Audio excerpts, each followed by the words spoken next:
cucune ini umure itu sudah 57 tahun. Cucune loh. Jadi bayangkan si kakeknya yang sakit itu umur berapa. Terus ini caranya menghilangkan gimana, Mas? Saya enggak tahu, kalau saya tadi dikasih tahunya kalau untuk mengambil saja, Pak. Mengembalikannya saya enggak dikasih tahu. Jadi anehnya di situ. Akhirnya teman saya ini takut, walah saya enggak ngereken hal seperti ini. Akhirnya dibuang ke sungai.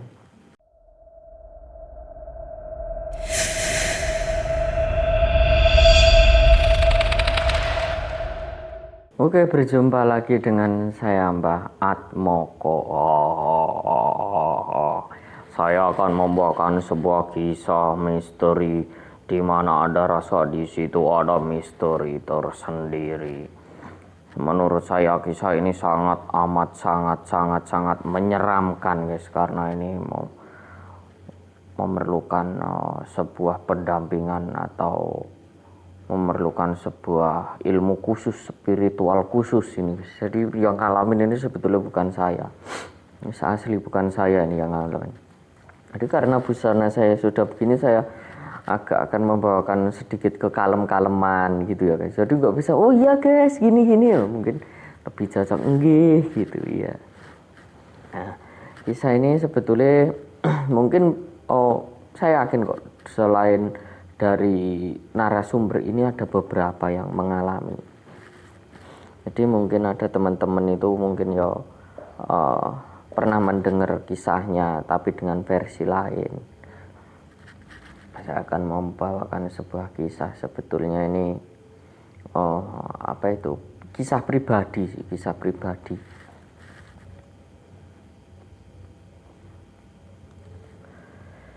Kisah pribadi dari teman saya yang akan saya bawakan, karena teman saya ini demam kamera, nggak bisa diajak untuk ambil video. Jadi saya akan mencoba membawakan dengan versi saya. Semoga teman-teman semua terhibur. Nah, awal mulanya teman saya ini sebetulnya adalah seorang, kalau sebetulnya biasa sih, manusia pada umumnya. Hanya saja teman saya atau narasumber, bukan teman sih, karena beliau ini lebih tua dari saya. Cuman karena kita kenalnya dari hobi, akhirnya kita itu anggapnya seperti teman, tapi lebih ke arah mungkin lebih pantas, lebih layak disebut bapak sih, karena lebih tua dari saya, selisih sekitar 20 tahun atau 30 tahun. Itu teman saya ini awal mulanya dia itu manusia normal, manusia yang wajar pada umumnya. Hanya saja teman saya ini sering mengalami hal-hal yang nyeleneh. Jadi suatu ketika teman saya ini ada yang nanggap jaran kepang gitu. Ada yang nanggap jaran kepang waktu anaknya itu sunatan. Jadi sama-sama teman mancing dulu, teman sunatan, anaknya itu sunatan. Kita kalau bahasa Jawanya itu jagong atau buwuh. Kalau bahasa Indonesianya apa ya? Hajatan, ke tempat orang hajatan. Kondangan, ke tempat orang kondangan.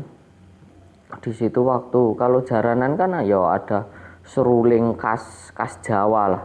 Bukan seruling kayak yang dangdut itu. Seruling khas Jawa itu gimana, yang suaranya rada-rada cempreng, menusuk kolbu itu. Akhirnya tiba-tiba itu teman saya itu kesurupan, tapi anehnya yang bukan juru kunci sih, atau dukunnya, jangan dukun, nanti kalau dukun ini diparani pesulap merah, bahaya kalau saya ngomongnya dukun ya. Jadi bukan dukun, ahli spiritual. Ahli spiritualnya itu mau mengobati teman saya yang kesurupan itu. Jadi di situ malah diceramai si yang ahli spiritualnya itu. Diceramai, ternyata di situ tuh ada sesajen yang kurang. Teman saya ini dirasuki oleh penunggu di kampung di situ. Jadi kalau di kampung-kampung itu ada yang namanya pepunden atau tempat yang keramat atau petilasan. Yang petilasan itu ditinggalkan oleh yang pertama kali membabat alas dusun atau desa di sana. Akhirnya setelah negosiasi, habis itu si yang kesurupan ini, si hantunya ini bilang, kalian semua harus hati-hati dengan orang ini. Orang ini tuh kelihatannya biasa, kelihatannya manusia pada umumnya, tapi sebetulnya si orang ini memiliki ahli spiritual khusus gitu. Intinya itu menasihati dan membongkar keilmuan dari teman saya itu. Setelah sadar kita ngobrol berbincang-bincang, akhirnya teman saya ini bingungnya karena dia itu merasa nggak memiliki apa-apa ya. Tapi ternyata leluhurnya itu memang orang lelaku itu bahasanya apa ya? Yo sama lah, ahli tirakat, ahli spiritual.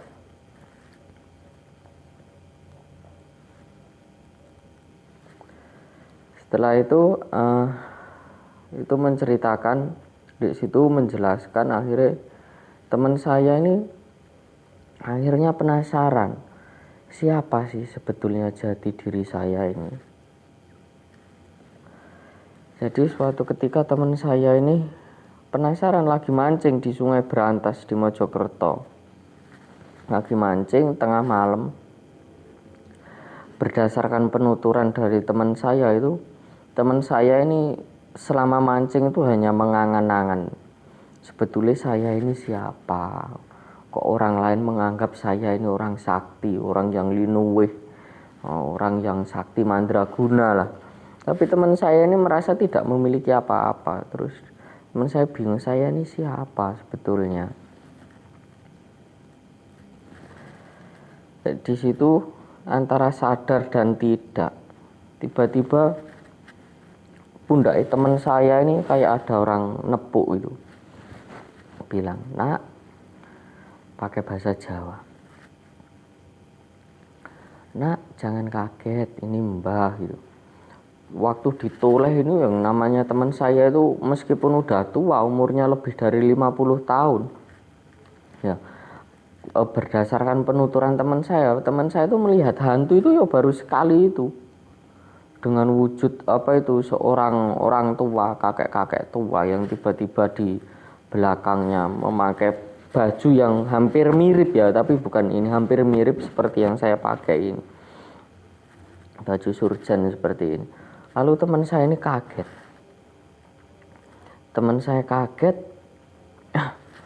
Lalu di situ diceritakan ternyata itu adalah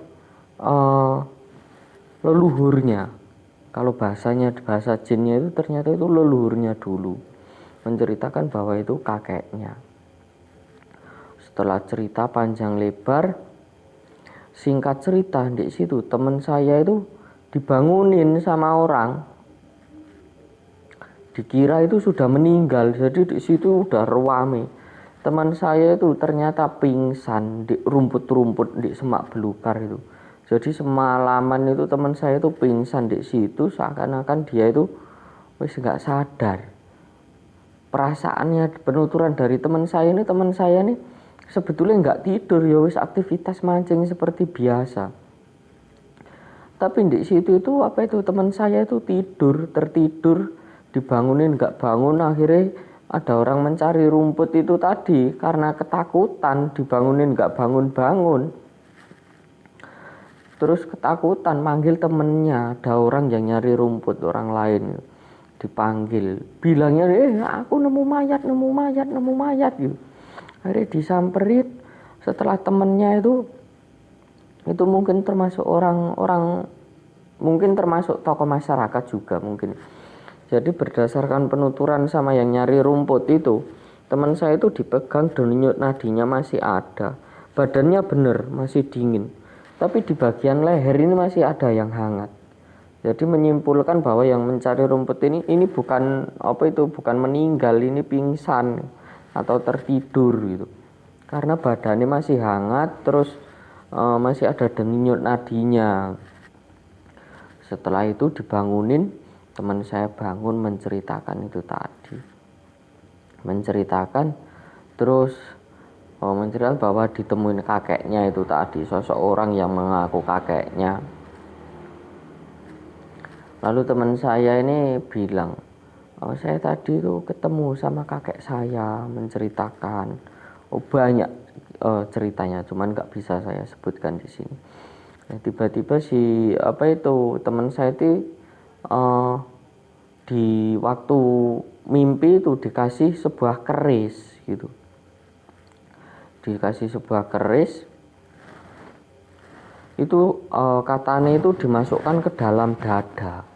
Saya tadi dikasih keris sama mbah saya, dimasukkan ke dalam dada sini, Pak. Katanya mbah saya kalau mau ngambil keris ini bisa. Jadi teman ada 2 orang yang nolongin ini tadi. Itu teman saya itu sampai membuka bajunya. Kalau nggak percaya saya buktikan, Pak. Aku juga sama-sama kita buktikan bener nggak sih kalau leluhur saya ini orang sakti gitu. Jadi teman saya itu megang dadanya itu sama membaca doa sing sudah diberikan sama kakeknya tadi. Tiba-tiba itu keluar keris itu, waktu teman saya megang gini, tiba-tiba itu langsung keluar, ditarik hentak gini langsung keluar. Dan tiba-tiba keris itu sudah dipegang seperti ini. Jadi di garannya atau pegangannya itu di bagian atas, ya teman saya udah megang di bawah wadahnya itu, wadah kod yang kan kalau keris itu ada lengkuknya gini, oke, baru naik ke atas. Lah ini ada yang dari kuningan itu di yang tutupnya itu dipegang gini. Sontak yang orang ngarit ini tadi mencari rumput, bukan kagum atau apa, malah ketakutan lari tunggang langgang. Akhirnya dipanggil pak. Akhirnya dijelaskan bahwa teman saya ini bukan orang jahat, saya ini baru tahu ini, Pak gitu. Terus ini caranya menghilangkan gimana, Mas? Saya enggak tahu, kalau saya tadi dikasih tahunya kalau untuk mengambil saja, Pak. Mengembalikannya saya enggak dikasih tahu. Jadi anehnya di situ. Akhirnya teman saya ini takut, walah saya enggak ngereken hal seperti ini. Akhirnya dibuang ke sungai. Keris itu dibuang ke sungai. Akhirnya bapak yang 2 orang ini tadi tanya, namanya siapa? Saya namanya si Fulan, rumah saya di Dukusun sana, kecamatan sana. Bapak kalau mau main monggo ke rumah saya, nanti kita ngobrol-ngobrol, silaturahmi, menyambung silaturahmi gitu. Jadi teman saya ini, akhirnya selang beberapa bulan, teman saya ini sebetulnya sedang masuk angin gak enak badan. Tiba-tiba ada tamu datang ke rumah itu, katanya dikasih tahu sama bapak-bapak yang pernah ketemu di tempat nyari rumput itu tadi gitu. Lalu teman saya ini tanya, Bapak kesini keperluannya ada apa, untuk apa gitu. Saya datang kesini mau minta tolong sama jenengan, bahwa anak saya ini mengalami sakit yang aneh gitu. Loh Pak, saya ini bukan dukun, bukan orang pinter, saya juga bukan dokter, saya enggak bisa nambahin nyembuhin orang sakit seperti itu gitu. Akhirnya si bapak ini bilang, mengucapkan gini, pokoknya saya percaya sama sampean, saya pasrah sama sampean, semoga dengan perantaraan jenengan penyakit anak saya ini sembuh, diridhoi doanya sampean sama Gusti Allah, akhirnya anak saya bisa sembuh. Teman saya ini bingung karena memang bukan dukun, bukan apa. Jadi kalau orang Jawa dulu mungkin nyebutnya dukun tiban kali ya. Dukun tiban itu kan ada di orang Jawa itu dulu, istilah dukun tiban. Jadi orang nggak melakukan apa-apa, moro-moro langsung punya suatu kelebihan, terus langsung jadi tamunya itu banyak ya. Jadi mungkin sejenis dukun tiban ya. Kalau penari gimana? Termasuk dukun tiban apa bukan? termasuk dukun tiban, karena kan kalau ponari yang dari Jombang itu ya, itu kan yang miliarder itu, yang dari Jombang itu kan awal mulanya kan tersambar petir ya, tersambar petir memiliki batu ajaib ya. Batu ajaib dicelupkan ke tempat minum, akhirnya batu ajaib itu bisa menyembuhkan orang sakit. Akhirnya di situ kan masyarakat kayak seakan-akan mengkultuskan. Sampai setelah ponari mandi itu pun air bekas mandinya ponari itu saking orang percaya nih diambil, katanya ngalap berkah atau apa bahasanya, istilahnya saya enggak tahu, diambil tapi aneh ya sembuh gitu loh. Anehnya ya sembuh. Ya ajaib, namanya juga anak ajaib, ponari memiliki batu ajaib.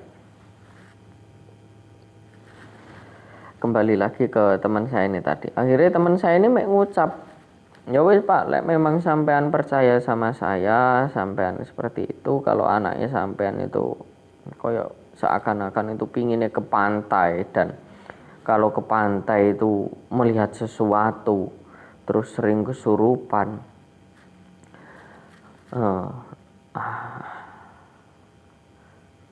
Jadi kalau memang sampean pengen anaknya sampean sembuh, tengah malam jam 12 malam anaknya sampean mandikan abu.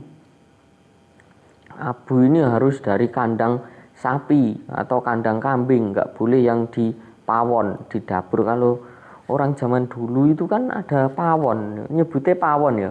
Pawon itu kan sebuah tungku ya, kayak tungku itu. Kalau itu nggak boleh yang dari dapur, harus yang dari obor-oboran suket rumput di kandang sapi atau kandang wedus atau kandang kerbau atau kandang ayam, pokoknya harus dari kandang, nggak boleh yang di rumah.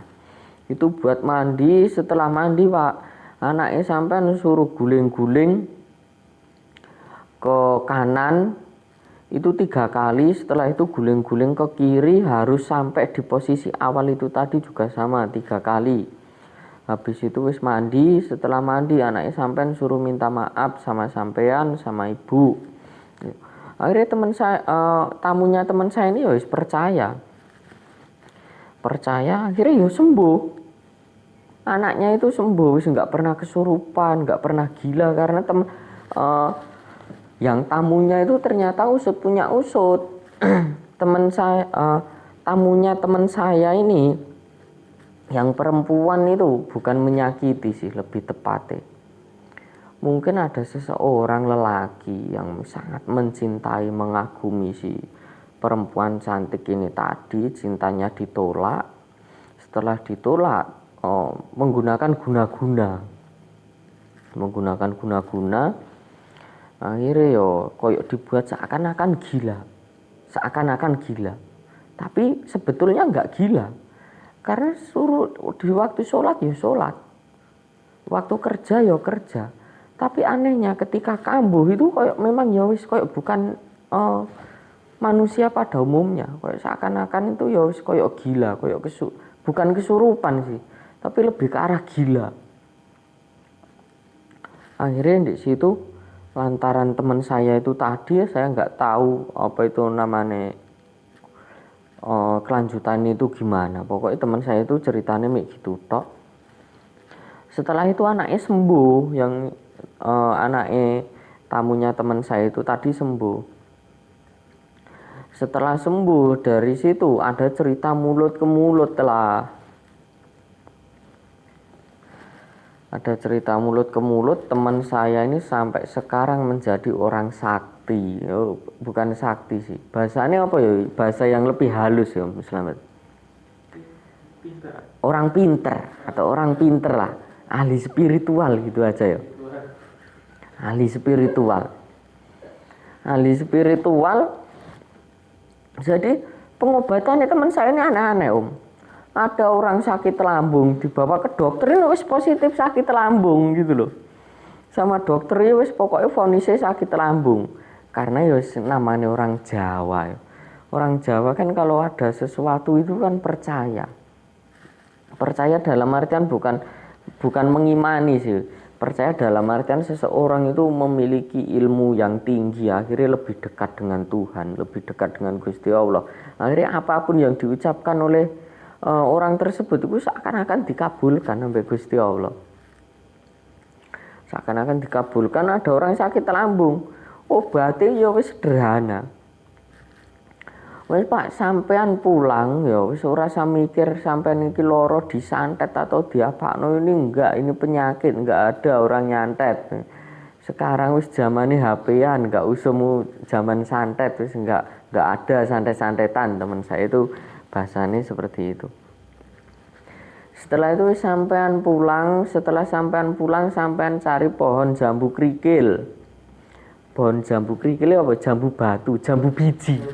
Jambu biji itu disuruh makan anaknya sampean atau keluarga sampean sing perutnya sakit itu tadi, tapi nyari yang setengah mateng. Tapi ngambilnya nggak boleh jatuh. Jadi ngambilnya itu harus dipetik atau menggunakan alat bantu, nggak boleh jatuh ke tanah. Setelah itu disuruh cuci. Setelah dicuci baru dimakan. Tapi bijinya jangan dimakan, cukup kulit sama dagingnya saja, nggak usah dioncei. Gitu itu ya waneh, ya sembuh gitu loh. Jadi wis nggak pakai koyok kembang atau apa, wis nggak pakai. Ya wis setiap ada tamu itu disuruh gitu dok. Sebetulnya teman saya itu menjaga bahwa teman saya ini kan kebetulan teman saya ini kan sekarang sih sudah pensiunan PNS, jadi pegawai negeri lah. PNS sampai guru ki podo apa beda? Beda ya. Ya, karena guru pegawai negeri lah, bukan PNS. Guru tapi sudah pensiun. Karena teman saya ini merasa bahwa finansialnya ini cukup, jadi setiap ada tamu itu pasti jawabnya singkat, suruh pulang kayak gitu. Harapannya teman saya itu jangan sampai memberikan sesuatu kepada saya. Karena apa? Karena sebetulnya orang yang datang ke tempat teman saya itu, prinsipnya teman saya itu adalah orang yang susah, ingin berobat. Saya itu orang itu susah datang ke sini ya mungkin pakai biaya, nyari utangan, atau bisa jadi uang yang buat belanja dipakai ke sini. Saya itu nggak mau menerima uang dari tamu yang datang. Akhirnya setiap itu ke situ ya wis bahasanya itu bahasa nyeleneh seperti itu. Tapi anehnya itu ya sembuh. Berdasarkan penuturan teman saya nih sembuh karena apa? Yang minta tolong ini tadi. Karena yang datang pertama kan ngasih rokok nggak diterima, disuruh pulang. Karena sembuh datang lagi mengucapkan terima kasih. Intinya gini ya, teman saya harus nasihati ya. Sampai ini jangan terima kasih ke saya, terima kasih sama yang kuasa, sama Gusti Allah. Saya ini siapa? Saya ini bukan siapa-siapa, saya juga nggak punya apa-apa. Saya ini cuma perantara, ibaratnya saya ini cuma jembatan. Orang kalau lewat jembatan mau ditarik biaya kan ya nggak mungkin gitu. Akhirnya memberikan rokok lagi karena sungkan teman saya, akhirnya diterima rokok itu. Diterima tapi dengan catatan kalau ada apa-apa nggak usah sungkan-sungkan datang ke sini. Terus nggak usah bawa yang aneh-aneh, wis datang tok nggak apa-apa. Teman saya nasihatin seperti itu. Ada satu lagi yang unik ini. Yang unik ini ada seseorang itu sudah tua. Kalau zaman dulu itu mungkin memiliki ilmu Pancasona mungkin. Apa itu Pancasona? Orang sih nggak bisa meninggal itu. Iya. Memang ada. Di Mojokerto ada. Saya bahkan dikasih lihat foto nih sama teman saya ini. Nah keluarganya itu sebetulnya sudah berharap Mbah ini secepatnya diambil sama yang kuasa, karena sakit itu sudah lama. Anak-anaknya yang sakit ini itu sudah meninggal. Yang nganterin ini cucunya. Cucunya ini umure itu sudah 57 tahun. Cucunya loh. Jadi bayangkan si kakeknya yang sakit itu umur berapa? Anaknya semuanya sudah meninggal, yang nganterin ini cucunya umurnya 57 tahun. Jadi umure mbah yang sakit ini tadi mungkin kalau bahasa Mojokerto ini apa? Kembang mayang. Kembang mayang itu di Mojokerto sebutan kembang bayang. Iya, kalau kembang mayang kan orang nikahan ya. Iya. Maaf. Iya, orang sakit itu loh. Jadi sebutan di Mojokerto itu kalau kembang bayang itu sebutan orang yang sudah tua, lumpuh, sakit, terbaring wis enggak bisa apa-apa. Jadi saya dikasih lihat fotonya. Yang mbahnya itu wis mohon maaf. Yang di kelopak matanya sini ini sudah enggak ada dagingnya. Jadi mohon maaf, matanya ini rodok mendelep gini, sudah mendelep. Jadi di sini tuh kayak kelihatan kerongkongan tok. Kerongkongan tok wis enggak ada dagingnya. Di sini cuma kulit sama apa itu tulang. Itu wis enggak bisa ngapa-ngapain. Sama teman saya itu keluarganya kan sudah mengikhlaskan kalau memang ini kehendak yang kuasa ya semoga kita kalau sebagai cucunya, anak cucunya itu wis mengikhlaskan untuk kepergian mbah. Karena saya juga enggak tega melihat mbah sakit seperti itu. Teman saya ini bilang, "Mbah sampean ini punya apa itu namanya sebuah gaman. Gamannya itu ditaruh di dalam pohon." Gitu loh. Di dalam pohon, sayangnya yang pelaku spiritual yang memiliki pancasona itu tadi itu lupa pohonnya itu di mana, letaknya di mana, cara ngambilnya gimana, itu bacaannya doanya itu lupa. Akhirnya setelah tua itu kayak seakan-akan mohon maaf seperti mayat hidup. Jadi wis dibilang mayat hidup gimana? Karena kalau makan itu sudah nggak bisa makan. Jadi minum gitu tok, tapi masih hidup. Nggak pernah makan, puluhan tahun nggak pernah makan. Yang memiliki ilmu pancasona itu tadi. Berdasarkan cerita si cucunya itu kurang lebih ada 30 sampai 40 tahun nggak makan mbahnya itu tadi. Yang jadi kembang bayang itu tadi. Jadi cuma dikasih air minum tok. Tapi anehnya ya masih hidup, tapi nggak bisa bicara, nggak bisa apa. Jadi ya koyok mayat hidup, mohon maaf ya, seperti koyok ya hanya matanya saja seakan-akan yang bicara kalau minta sesuatu atau apa, hanya matanya saja. Akhirnya teman saya itu bilang seperti itu, bahwa itu dikasih di pohonnya di mana saya enggak tahu, bacanya doanya apa saya juga enggak tahu ya Pak. Tapi kalau memang keluarga sudah mengikhlaskan dan insya Allah ya Gusti Allah meridhoi keikhlasannya sampean. Kalau memang dipundhut ya wis ikhlas itu. Akhirnya teman saya ini bilang gini, sampean cari daun kelor tapi cari yang kelor merah. Ada yang pernah dengar nggak ada kelor merah? Belum ya? Tapi berdasarkan cerita teman saya itu ada kelor merah. Jadi disuruh untuk mencari kelor merah. Kelor merah itu diambil yang daun yang bagian pucuknya di pohon, tapi ngambilnya yang paling ujung, paling pucuk gitu. Paling pucuk. Setelah dapet itu apa itu namanya diambil. Ini nggak usah banyak-banyak Pak, cuma buat syarat saja, 1 tangkai atau 2 tangkai enggak apa-apa. Yang penting harus yang di paling pucuk gitu. Langsung paling pucuk. Setelah itu daun kelor itu tadi sebelum sampean bawa masuk ke rumah, daun kelor ini tadi harus diikat dulu gitu.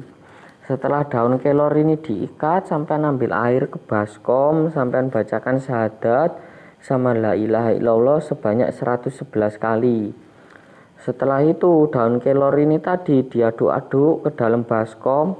Lah si kelor ini tadi dipiur-piurkan, disiram-siramkan ke seluruh tubuh mbah ini tadi.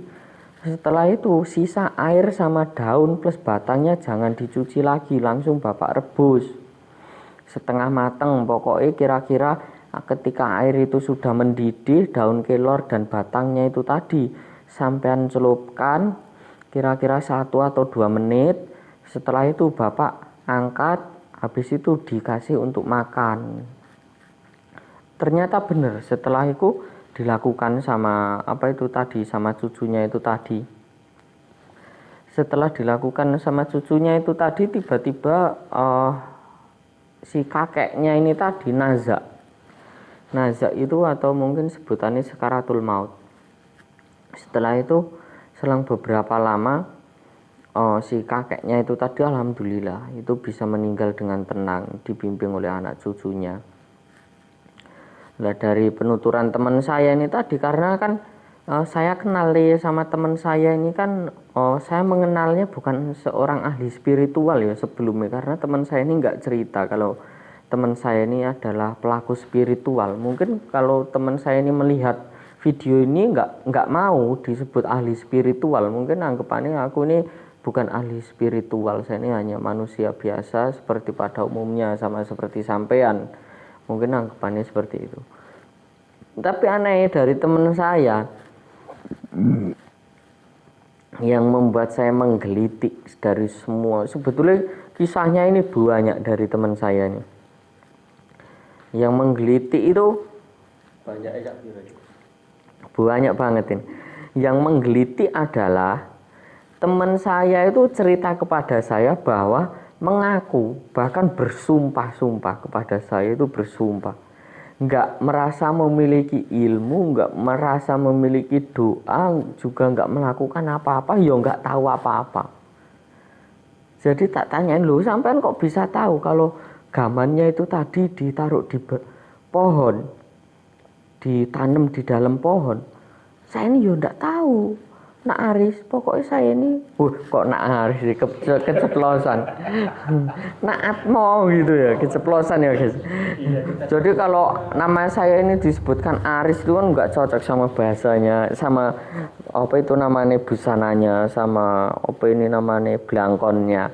Jadi disebut Atmo saja, biar koyok orang tua-tua itu loh. Akhirnya saya tanya, lu nggak mungkin sampean bah kalau nggak tahu kok bisa nyebut seperti itu. Saya ini nggak tahu nak Atmo beneran. Saya ini wis mengalir gitu aja, ngucap saya, sak ceplos saya. Tapi aneh saya itu ya wis ketika ada orang konsultasi atau apapun, saya ini ya wis ngucap itu. Baca doa, bacaan doa ya wis bacaan doa sak ngucap itu. Lah sampean masih enak Mas, sampean misalkan gini yo. Ada tamu orang muslim, kita ngasih doa enak. Wong saya agama saya yo Islam. Saya juga sholat 5 waktu. Saya juga mengakui keesaan Gusti Allah Subhanahu wa taala, teman saya bilang gitu. Lah nek saya koyok kapan hari itu yang datang orang Katolik. Terus gimana doa saya? Saya kan enggak tahu di agama Katolik itu baca doa apa. Lah terus mbah, bapaku sampai baca doanya apa? Anehnya dari situ. Saya kasih baca doa Jawa. Doa Jawanya apa? Doa Jawanya koyo sampean lek diurui apa itu dikasih tahu sama bapak ya atau mbah sampean. Doa sing gimana? Pujo pajabu tombo teko loro lunga gitu. Tolak sawan balindalan setan radoyan demit ora ndulit gitu. Terus sing asale banyu dadi banyu, sing asale lemah dadi lemah, sing asale geni dadi geni, asale angin balik dadi angin. Jadi biasa seperti itu aja. Mungkin kalau bahasa Indonesianya yang berasal dari api kembali ke api, yang berasal dari tanah kembali ke tanah, yang berasalnya dari air kembali ke air, yang asalnya dari udara kembali ke udara. Tapi yo sembuh, anehnya kan seperti itu gitu. Tapi yo sembuh gitu. Jadi aneh kan di situ gitu loh. Teman saya ini merasa bahwa nggak memiliki ilmu, nggak merasa memiliki kelebihan. Teman saya ini ya wis anggapannya ya wis mek biasa seperti saya dan sampean viewer pada umumnya. Hanya saja mungkin enggak tahu ya namanya dukun tiban itu tadi loh. Tiba-tiba langsung sakti ya. Tiba-tiba Sebenarnya langsung ada sih minta tanya, no, boleh gabung nggak? bisa. Part 2 ya. So, Oh iya. Oh iya, kalau gitu ini kan teman saya mau join, ini coba di part 2 ya. Nah, sebelum part 2 ini mau masang clip on dulu. Tinggal menghidupkan.